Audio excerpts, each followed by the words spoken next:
us and died for us. Shouldn't we, out of love for him, do the same?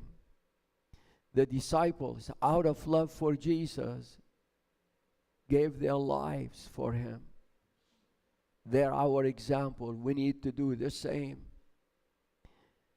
And somehow the Holy Spirit got hold of me. And I started feeling God's presence in such a way I have never felt it before. I felt like heaven was opened up and I saw Jesus on the throne, loving me.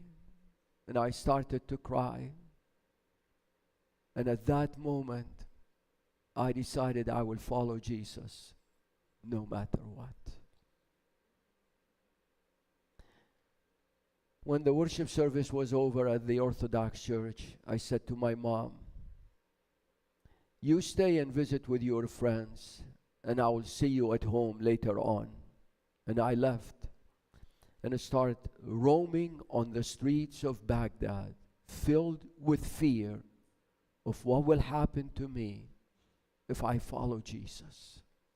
I will be persecuted. I will lose my schooling. I will lose my family. I might even die. 5 hours later, I ended up being at the home of the Seventh-day Adventist pastor. And I told him about the sermon I heard.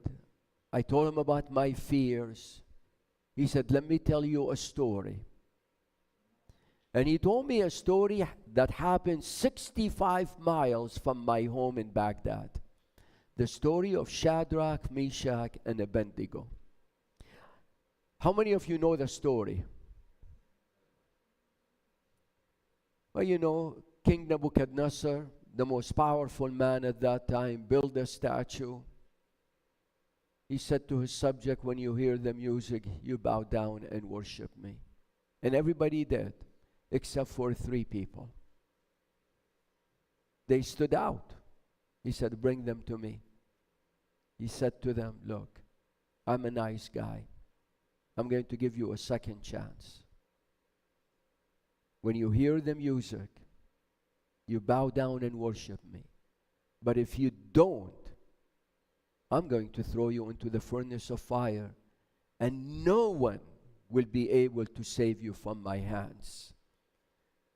They said to him, "O King, our God is able to save us. But even if he doesn't, we will still worship him." The king got mad. He said, "Make the fire 7 times more hot." And they threw them into the fire. But listen to the insight that he shared with me. Insight I will never forget.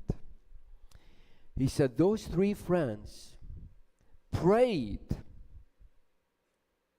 that God will deliver them from the fire. But God, in his wisdom, decided to deliver them in the fire. God sometimes saves you from the fire, but sometimes God saves you in the fire. And then he said, because God saved them in the fire, they had the greatest worship experience of their lives. Jesus showed up, and they walked with him, and they worshiped him. And because God delivered them in the fire, they experienced the power of God. The people who threw them into the fire got evaporated from the intensity of the heat, but nothing happened to them. And because God delivered them in the fire, they became an inspiration to all of us. I don't know how many times this story have been told to encourage the faith of the faithful. But God is there always for us. And then the pastor looked at me and he said, your problem is you focus too much on your problems. You need to focus on the greatness of our God. I said, I want to. Well, he said, Pray after me and give your heart to Jesus. God spoke to you today in a very powerful way, and you need to respond. So I prayed after him, and I gave my heart to Jesus, and that was the best thing I ever have done in my life.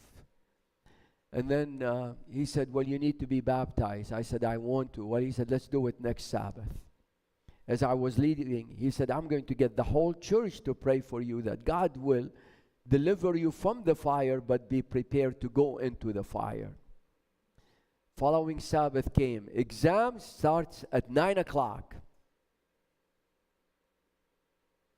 Baptism 11:30. I woke up at 5 o'clock